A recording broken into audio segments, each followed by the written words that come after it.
အမေရိကန်နိုင်ငံကလူတန်းကျော်ဆန်းတဲ့မြို့ကြီးတစ်မြို့လုံးမှာတင်းတယောက်ထဲနေရမယ်ဆိုရင်ဘယ်လိုခံစားရမလဲဒေါ်လာဘီလီယံချီအရှုံးပေါက်ခဲ့တဲ့တရုတ်ကမြို့ပြကြီးတွေကျင်းစာသစ်နေတဲ့ကမ်းခြေတွေနဲ့မြေအောက်မှာနှစ်ပေါင်း60ကျော်ကြာအောင်မီးလောင်နေဆဲမြို့တွေအကြောင်းကိုရောသိပြီးကြပြီလားခင်ဗျာဒီနေ့မှာဆိုရင်တော့ကမ္ဘာပေါ်ကစွန့်ပစ်ခံမြို့ကြီး15မြို့အကြောင်းကိုတင်ဆက်ပေးသွားမှာပဲဖြစ်ပါတယ်ခင်ဗျာကျွန်တော်တို့ရဲ့ကမ္ဘာကြီးမှာလှပပြီးမြင်လေလူတွေမနေကြတော့တဲ့နှမျောစရာမြို့ပြကြီးတွေအများအပြားရှိပါတယ်အမေရိကန်ပြည်ထောင်စုတစ်ခုထဲမှာနေမယ်မြို့ပြပေါင်း4000နီးပါးရှိနေကြပြီးတော့ကမ္ဘာအနှံ့မှာဆိုရင်လည်းအများအပြားရှိနေပါတယ်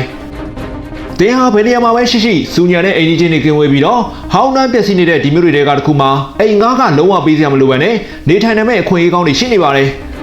ဒီနေရာအများစုဟာဆိုရင်တော့တင်းငယ်ပြီမဲ့လေတချို့နေရာတွေကဆိုရင်တော့တကယ်ကိုကြီးမားတဲ့စွန့်ပစ်ခံနေရာကြီးတွေလည်းဖြစ်ပါတယ်ကျွန်တော်နံပါတ်15နေပြီးတော့စပြီးတော့ဖော်ပြပေးပါမယ်နံပါတ်15နေရာမှာဆိုရင်တော့တရုတ်နိုင်ငံရဲ့ Autos မြို့ကရှိနေပါတယ်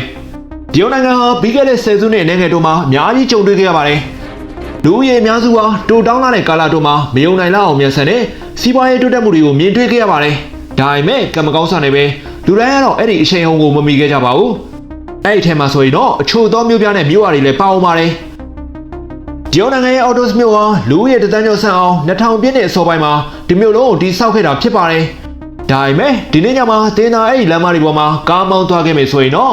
့လင်းထိန်ကျပြနေတဲ့မြို့ပြမြင်ကွန်းစားအမောင်တိကျနေတာကိုပဲတွေ့ရမှာဖြစ်ပါတယ်။ဘာလို့လဲဆိုရင်တော့တည်ရှိခဲ့တဲ့ဆယ်စုနှစ်နှစ်ခုနီးပါးအတွင်းမှာ Autos မြို့ဟာရီမန်းထားတဲ့လူဦးရေရဲ့10ပုံတစ်ပုံပဲလာရောက်နေထိုင်ခဲ့လို့ဖြစ်ပါတယ်။တရုတ်ဆိုကလှုပ်ဆောင်ခဲ့တဲ့ဒီစီမံကိန်းဟာလုံးဝကိုဆိုးရွားကြာရှုံးခဲ့တဲ့စီမံကိန်းဖြစ်ခဲ့ပြီးတော့တည်ဆောက်ဖို့အတွက်ဒေါ်လာ1ဘီလီယံကျော်အကုန်ကျခံခဲ့ရပါတယ်။ဒီမြို့ဟာဆိုရင်တော့138မိုင်အထိကျယ်ဝန်းပြီးတော့တိတ်ဆိတ်ချောက်ကနေကြတာကြောင့်လာရောက်သူတွေဟာကဘာပြက်ပြီးနောက်ပိုင်းကျန်ရတဲ့မြို့ကြီးလိုခံစားရတယ်လို့လည်းဆိုကြပါတယ်။ဒီမြို့ကြီးထဲမှာဆိုရင်တော့ကွန်ဒိုအဆောက်အအုံတွေနဲ့အထမ်းမြင့်အဆောက်အုံတွေဟာအဆုံးအစမရှိအောင်ရှိနေခဲ့ပြီးတော့တိဆောက်စာတန်းလန်းနဲ့တဝမ်းမာရင်လက်ရှော့ဆွမြထားခဲ့တဲ့အဆောက်အအုံတွေလည်းအများကြီးရှိနေပါတယ်။လူဦးရေ 1.5 ဘီလီယံနီးပါးရှိတဲ့နိုင်ငံမှာ Autos မြို့ဟာမြို့ပြဝန်းကျင်မှာမိုင်ပေါင်းများစွာလူသူကင်းဝေးပြီးတော့ဒူးလည်းရှိနေရတာကိုစိတ်မရှိဘူးဆိုရင်တော့အေးဆေးဆေးနေခြင်းသူတွေအတွက်နေရာကောင်းတစ်ခုလည်းဖြစ်ပါတယ်ခင်ဗျာ။နံပါတ်14မှာရှိတဲ့နိုင်ငံဆိုရင်တော့ဂျပန်နိုင်ငံရဲ့ဟာရှိမာကျွန်းပဲဖြစ်ပါတယ်ဟုတ်ပါတယ်စစ်သင်္ဘောကျွန်းလို့လူသိများတဲ့ဂျပန်နိုင်ငံရဲ့ဟာရှိမာကျွန်းဟာဆိုရင်တော့တစ်ချိန်ကကမ္ဘာပေါ်မှာလူဦးရေအသိသေးဆုံးနေရာဖြစ်ခဲ့မှုပါတယ်အခုခါမှာဆိုရင်တော့စီးရဲထဲမှာပါတဲ့အတိုင်းလုံးဝဆွန့်ပစ်ခံထားပြီးတော့လာရောက်နားခိုးတဲ့ပင်လယ်ငတ်တွေရဲ့အိမ်မက်ဖြစ်နေခဲ့ပါပြီမြို့ပြဖြစ်နေတာနှစ်ပေါင်း40ကျော်ရှိဖြစ်တဲ့ဟာရှိမာဟာနာဂါစကီကမ်းလွန်မှာတည်ရှိပြီးတော့19ရာစုကုန်မှာ Mitsubishi Corporation ကတည်ဆောက်ခဲ့တာပါဂျပန်နိုင်ငံ1840ပြည့်နှစ်တွေမှာပြင်ပကိုတကားဖွင့်ပေးခဲ့တာဖြစ်လို့နိုင်ငံခြားကုန်သွယ်ရေးစိတ်ကူးတွေနဲ့ဒီထုံမှုတွေဝင်လာခဲ့ပြီးတော့ Mitsubishi ကလည်းအဲ့ဒီအထက်မှာပါဝင်ကျင်ခဲ့တာပါတကယ်တော့ဟာရှိမာကိုကြောင်မီးသွေးတို့အလုပ်သမားတွေနဲ့သူတို့ရဲ့မိသားစုတွေနဲ့နီးအောင်တိစောက်ခဲ့တာဖြစ်ပါတယ်ဘာလို့လဲဆိုရင်တော့ဒီကျွန်းအောက်မှာကျွဲဝါးတဲ့ကြောင်မီးသွေးတွေရှိတယ်လို့ယူဆရလို့ပါသူတို့ဟာစရက်တိုက်ခန်းတွေရေမင်းတွေစားတောက်ဆိုင်တွေနဲ့ကြောင်တွေအစရှိတဲ့လူမှုအတိုင်းအဝန်တစ်ခုရှင်းသန်နိုင်ဖို့အတွက်လိုအပ်တာမှန်သမျှကိုမြန်မြန်ဆန်ဆန်နဲ့တိစောက်ခဲ့ပါတယ်အစပိုင်းမှာတော့ဒီနေ့ကိုကြောင်မီးသွေးတန်ချိန်4000ကျော်ထိထွက်ပြီးတော့လုပ်ငန်းတွေအောင်မြင်ခဲ့ပါတယ်ဒါပေမဲ့တဘာဝတင်ရဇာတာမှန်သမျှဟာကုန်ဆုံးနိုင်တာကြောင့်ကြောင်မီးသွေးကုန်သွားတဲ့အခါမှာတော့ဟာရှိမာလူတွေဟာဘယ်သူမှမကြံတော့တဲ့အထိအစုလိုက်ပြုံလိုက်ထွက်ခွာသွားခဲ့ကြပါတယ်ဟာရှိမာဟာနာမည်ကြီးကမ္ဘာလဲခီးသွားနေရတစ်ခုဖြစ်လာပေမဲ့လည်းနေထိုင်သူများစုဟာကိုရီးယားလာတဲ့အဓမ္မအစီကိုင်းခံလူသမားတွေဖြစ်ခဲ့တာကြောင့်တစ်ချိန်ကစီကားခဲ့တဲ့ဒီမျိုးကြီးဟာဆက်လက်မလဲပတ်တော့တာပဲအကောင်းဆုံးဖြစ်နိုင်ပါတယ်ခင်ဗျာနံပါတ်73နေရာမှာဆိုရင်တော့ကယ်လီဖိုးနီးယားကဘိုဒီမြို့ပဲဖြစ်ပါတယ်ဟုတ်ပါတယ်အနောက်တိုင်းသားတွေအထူးသဖြင့်အမေရိကန်တွေကမြို့ပြဒါမှမဟုတ်ဆွန့်ပစ်ခံမြို့လို့ပြောလိုက်ရင်အနောက်ပိုင်းခရိုင်ကိုတန်းပြီးတော့ပြေးမြလေးရှိပြီးတော့ဘိုဒီမြို့ကတော့အဲ့ဒီစိတ်ကူးရင်မှုကိုအပြေးအဝဖြည့်ဆည်းပေးနေပါတယ်ကယ်လီဖိုးနီးယားရွှေရှာဖွေမှုအရှိန်ဟုန်ကောင်းနေချိန်မှာလူတိုင်းကသူတို့ရဲ့ကန်ထူးမှုကိုရအောင်ကျင်ကြပြီးတော့ဘိုဒီမြို့ဟာအလုပ်လုပ်ဖို့အတွက်နေရာကောင်းဖြစ်ခဲ့ပါတယ်ဘိုဒီမြို့ဟာရွှေထွက်တဲ့နေရာနဲ့လည်းနေပြီးတော့အစောပိုင်းမှာနေရာလွတ်တွေအများကြီးရှိခဲ့ပါတယ်ဒါပေမဲ့ဘိုဒီမျိုးရဲ့အခက်အခဲကတော့ຫນွေဦးနဲ့ຫນွေရာသီမှာလှပပေမဲ့လည်းဆောင်းရာသီရောက်တဲ့ခါမှာတော့အခြေအနေတွေဟာတော်တော်လေးကြမ်းတမ်းသွားတာလည်းဖြစ်ပါတယ်။အဲ့ဒါအပြင်ယောဂဗျာထူပြောမှုမိုင်းတို့မတော်တဆမှုတွေနဲ့ရာဇဝတ်မှုတွေအလွန်များပြားတာကြောင့်မျိုးကနေထွက်ပြေးမှုတွေအကြောင်းပြချက်တွေအများကြီးရှိလာခဲ့ပါတယ်။ဘိုဒီမျိုးဟာတကယ်ကိုဝိုင်းဝက်ဖြစ်ခဲ့ပြီးတော့ဘလောက်ပဲရွှေရရာကိုယ့်တက်နဲ့တော့ဘယ်သူမှမလဲနိုင်ကြပါဘူး။ဒါပေမဲ့ Kitty.com နဲ့ HM ဈေးကွက်တွေလိုပဲကယ်လီဖိုးနီးယားရွှေခေတ်အချိန်ဟောလည်းပြက်ပြက်သွားခဲ့ပါတယ်။ဒါကြောင့်1882ခုနှစ်မှာဘယ်သူမှဘိုဒီမာမနေကျင်တော့ဘဲနဲ့မြို့ဟာလုံးဝပျက်စီးသွားခဲ့ပါတယ် လူတိုင်းဒီမှာသူတို့ရဲ့ပစ္စည်းတွေကိုသိမ်းပြီးတော့အိမ်ပြန်သွားကြပြီမဲ့လေကြံရည်တဲ့လူနှင်းငယ်ကတော့မြို့ကိုပြန်လဲနိုးထလာအောင်စွမ်းကုန်စူးစမ်းခဲ့ကြပါသေးတယ်ဒါပေမဲ့ဒါဟာအလားအတက်ဖြစ်ခဲ့ပြီးတော့1940ပြည့်နှစ်မှာဆိုရင်တော့ဗိုလ်ရီမြို့ရဲ့တစ်ခုတည်းသောနေထိုင်သူတွေဟာမြက်ချောက်တွေနဲ့မြေမုံတွေဖြစ်နေပဲအဆုံးသတ်သွားကြတာဖြစ်ပါတယ်ခင်ဗျာနံပါတ်7နေရာမှာဆိုရင်တော့ Pyramidis မြို့ကရှိနေပါတယ်1989ခုနှစ်မှာဆိုဗီယက်ယူနီယံပြိုကွဲသွားတဲ့အခါမှာတော့လွတ်မြောက်လာတဲ့လူများစုဟာအနာဂတ်ကိုမျှော်ကြည့်နေကြပေမဲ့လည်းအရာအများစုဟာနောက်မှကျန်ရစ်ခဲ့ပါတယ်အဲ့ဒီထဲမှာဆိုရင်တော့ Pyramidis မြို့လည်းပါဝင်လာပါတယ်ဒီစစ်မြစ်ခံမျိုးအောင်ကြီးဆိုရင်တော့သူအထွန်းကားဆုံးချိန်မှာမိုင်းနှွှဲရွာလေးတွေဖြစ်ခဲ့ပြီးတော့တင်မောဓမ္မမဟုတ်လင်းလျှောစီးရင်လည်းပဲတွားလို့ရတဲ့ကျွန်းပေါ်မှာတည်ရှိပါတယ်ဒါဟာတာမန်လူတွေတွားနေတဲ့လမ်းခီမျိုးမဟုတ်ပါဘူး Pyramidis ဟာနော်ဝေနိုင်ငံရဲ့အာတိတ်ဆောင်ဝိုင်းပေါ်မှာရှိနေတာကြောင့်အရန်ကိုအေးပါတယ်ဒါပေမဲ့တစ်ချိန်ကတော့ဒီနေရာမှာလူတွေနဲ့ပြည့်နေခဲ့ဦးပါတယ်1900ပြည့်နှစ်အစောပိုင်းမှာဆွီဒင်လူမျိုးတွေကစတင်တည်ထောင်ခဲ့တာဖြစ်ပြီးတော့1929ခုနှစ်မှာဆိုဗီယက်ယူနီယံကိုဈေးကြီးပေးပြီးတော့ရောင်းချခဲ့ပါတယ်နောက်ထပ်နှစ်ပေါင်း80ကြာရဲ့အထိ Pyramidis မှာကြောင်မီးသွေးတွေတူးဖော်ခဲ့ပါတယ်အလုပ်သမားတွေအတွက်အထက်မြင့်တိုက်ခန်းတွေနဲ့အစိုးရအဆောက်အအုံတွေကိုဆက်ဝိုင်းပုံစံတည်ဆောက်ထားခဲ့ပြီးတော့အလက်တဲမှာဆိုရင်တော့ဗလာဒီမာလီနီရဲ့ရုပ်ထုကြီးရှိနေကြတာကြောင့်1984ဝတ္ထုတွေက Big Brother စောင့်ကြည့်နေသလိုမျိုးခန်းစားချက်ကိုပေးပါတယ်။ဒါပေမဲ့တစ်ချိန်ကစီကားခဲ့တဲ့မျိုးကြီးဟာ1990မှာပိတ်သိမ်းခဲ့ပါတယ်။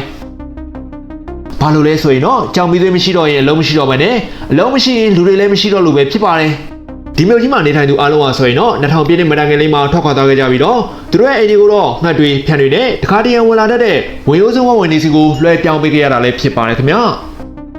နံပါတ်7မှာရှိနေတာဆိုရင်တော့အခါမာရာမြို့ပဲဖြစ်ပါတယ်ဟုတ်ပါတယ်ဆိုဗီယက်ယူနီယံရဲ့အဖွဲ့ဟောင်းတစ်ခုဖြစ်တဲ့ဂျော်ဂျီယာနိုင်ငံကအခါမာရာမြို့ဟာဆိုရင်တော့တစ်ချိန်ကလူပေါင်း4000ကျော်နေထိုင်ခဲ့ပါတယ်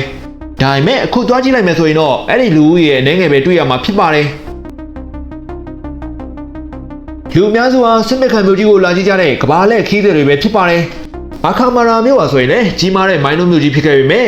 1900ပြည့်နှစ်တွေကုန်ဆုံးပြီးတော့1000စုနှစ်တွေကိုကူးပြောင်းလာတဲ့အခါမှာတော့ကြောင်မီးသွေးရဲ့အရေးပါမှုဟာလျော့နေလာခဲ့ပါတယ်။ဒီပညာသစ်တွေကပုံမြန်ပြီးတော့ပိုကောင်းလာတဲ့လောင်စာတွေကိုဈေးနှုန်းသက်သာစွာနဲ့ထုတ်ပေးလာခဲ့တာကြောင့်မိုင်းလုံးလုပ်ငန်းတွေကပိတ်လာခဲ့ပါတယ်။ဒါပေမဲ့အခါမာရာ1992ခုနှစ်ကကာရာဆယ်လီဝင်းရံပိတ်ဆို့မှုရဲ့တားအောင်လည်းဖြစ်ခဲ့ပါတယ်။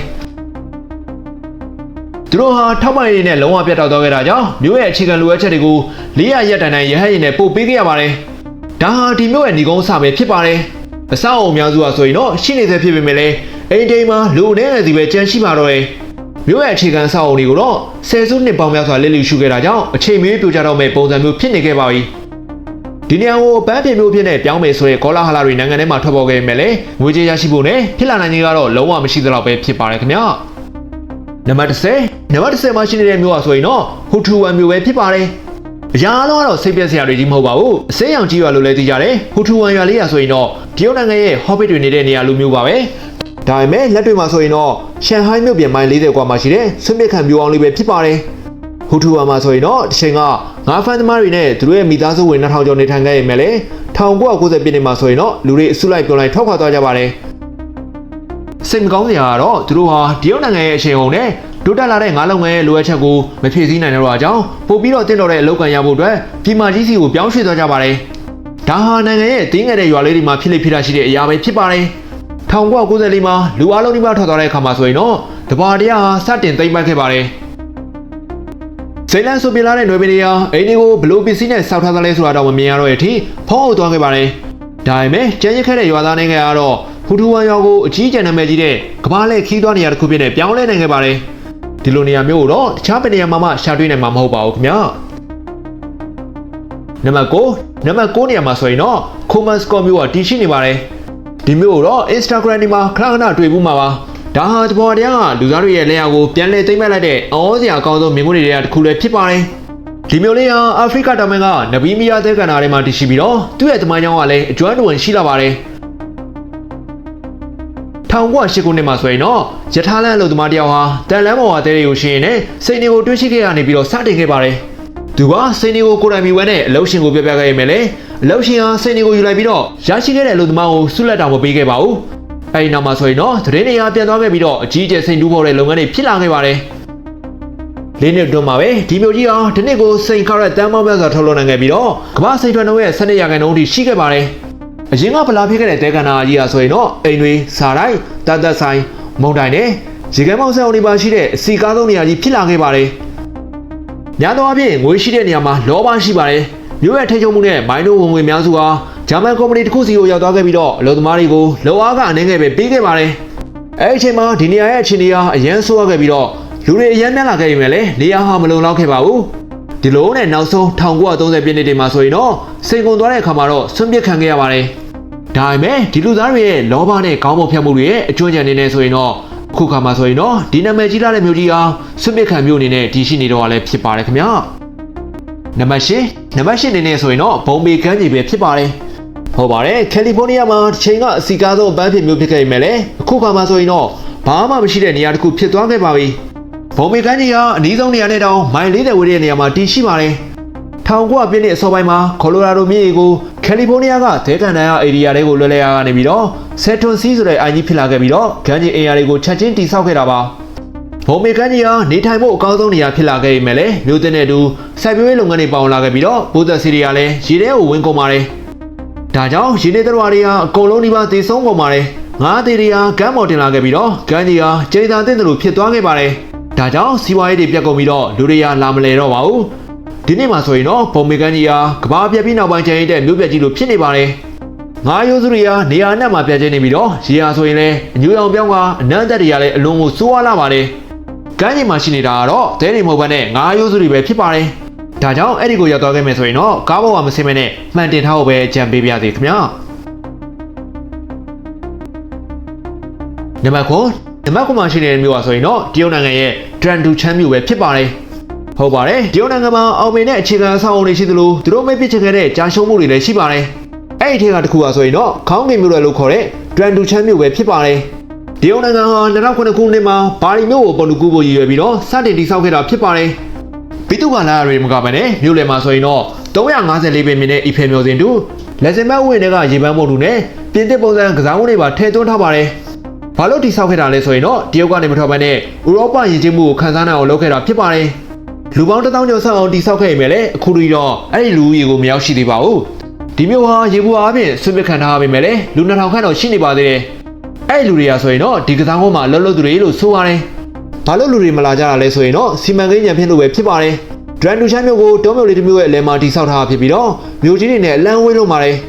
အခုခါမှာဆိုရင်တော့ဒီနေရာကိုမင်္ဂလာဆောင်ဓာတ်ပုံရိုက်သူတွေနဲ့ထူးဆန်းတာရှာဖွေတတ်သူတွေပဲတခါတရံမှာလာအောင်ကြတယ်လို့သိရပါတယ်ခင်ဗျာနံပါတ်6မှာရှိတဲ့မြို့ဟာဆိုရင်တော့အီတလီနိုင်ငံရဲ့ခရာကိုမြို့ပဲဖြစ်ပါတယ်ခင်ဗျာခရာကိုမြို့ဟာဆိုရင်တော့အီတလီရဲ့ခြေချင်းဝတ်နေရာမှာရှိတဲ့မြို့ဟောင်းလေးပဲဖြစ်ပါတယ်ဒီမြို့လေးဟာ1060ပြည့်နှစ်မတိုင်ခင်ကတည်းကတည်ရှိခဲ့တာဖြစ်ပြီးတော့စစ်ပွဲတွေရက်ဆက်တဲ့ပြည်တွေနဲ့နိုင်ငံရေးပဋိပက္ခတွေကိုကြုံတွေ့ခဲ့ရပါတယ်ဒါပေမဲ့လူတွေကြောင့်ဖြစ်တဲ့ဒုက္ခတွေထက်တဘာဝဘေးအန္တရာယ်တွေကပိုဆိုးခဲ့ပါတယ်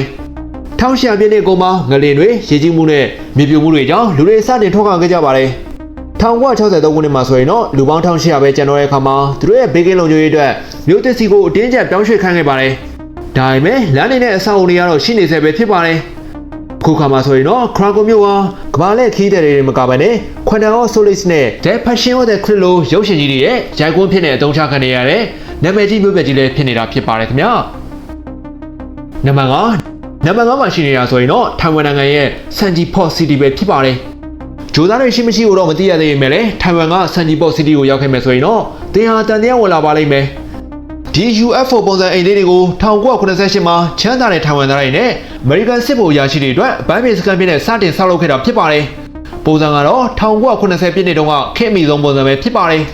ဒါပေမဲ့နှစ်အတွင်းမှာဒီနေရာဆွန့်ပစ်ခံခဲ့ရပါတယ်တခြားမြို့တွေလိုမိုင်းလုံးကုန်တာဒါမှမဟုတ်စစ်ပစ်တာမျိုးမဟုတ်ဘဲနဲ့ဒီနေရာမှာထူးဆန်းတဲ့ဖြစ်ရပ်တွေဖြစ်ခဲ့တာပါလုံသမားတွေကအကြောင်းမဲ့ကိုတီကြောင်းကြံစီတာကားတိုက်မှုတွေနဲ့တရေချောက်တယ်ဆိုတဲ့ကောလာဟလာတွေကြောင့်ပဲဖြစ်ပါတယ်လူအတော်များများကတော့ဒါဟာတပ်တရင်ပေါ်မှာစောက်ထားတာလို့ယုံကြည်ကြပါတယ်တကယ်အကြောင်းရင်းကိုတွေးကြည့်မယ်ဆိုရင်တော့ငွေကြေးကုန်ကြများလို့ပြီးတော့လူတွေကလည်းဝယ်ယူဖို့စိတ်ဝင်စားတာကြောင့်ဖြစ်နိုင်ပါတယ်ခင်ဗျာ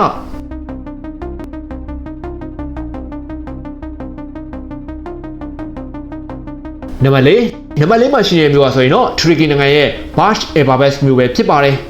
တဲ့အနေနဲ့စစ်မစ်ခံရဲတိုက်တစ်ခုကိုတွေ့ရတာမထူးဆန်းပေမဲ့လည်းဒီမျိုးလုံးအဲ့လိုဖြစ်နေတာကတော့ဒီနေရာပဲဖြစ်ပါတယ်ထရီကီမှာရှိတဲ့ဒီမြို့မှာအဲ့လိုရဲတိုက်ပေါင်း390လုံးရှိပါတယ်ဒါဟာတရေအတွက်အရာစီမံကိန်းဖြစ်နေစတင်ခဲ့တာဖြစ်ပေမဲ့လည်း 2019မှာကုမ္ပဏီဟာဒီဝါလီခံလိုက်ရပါတယ်တူရကီမှာနိုင်ဦးကျင်းတဲ့ကမ္ဘာအချမ်းသာဆုံးလူတွေကိုရွေးခဲ့တာဖြစ်ပြီးတော့အချို့ဟာရောင်းထွက်ခဲ့ပေမဲ့လည်းအရေးမကြီးခဲ့တာကြောင့်ယင်းနှိမ့်မွန်တဲ့သူတွေဟာထွက်သွားကြပါတယ်